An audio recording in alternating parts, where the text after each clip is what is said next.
त्रिपुरासुर के 3 पुत्र तारकाक्ष, विद्युन्माली और कमलाक्ष, तीनों ने घोर तपस्या की।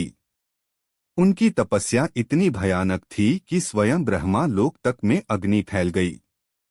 जब ब्रह्मा उनके सामने प्रकट हुए तो उन्होंने वर मांगा, हमें कोई देवता, दानव या असुर न मार सके और हमारा अंत केवल तभी हो जब हमारे तीनों पुर एक साथ नष्ट हों। ब्रह्मा ने कहा, तथास्तु। इस वरदान के बाद मायासुर ने उनके लिए 3 भव्य पुर बनाए, एक स्वर्ण का, एक रजत का और एक लौह का।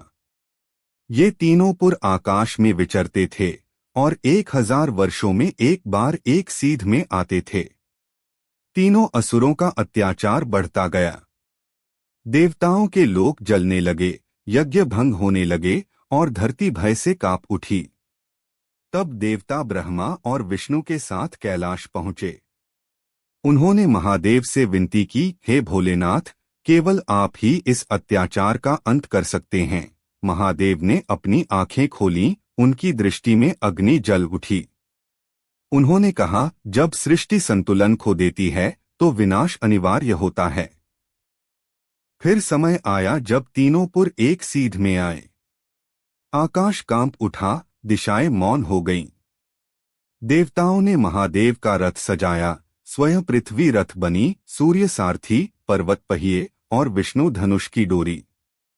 उसी क्षण महादेव ने अपनी तीसरी आंख खोली, उनकी दृष्टि से अग्नि प्रकट हुई और उसी अग्नि से जन्म हुआ तरकश का एक दिव्य धनुष, जिसमें सृष्टि की सारी शक्तियां समाहित थीं।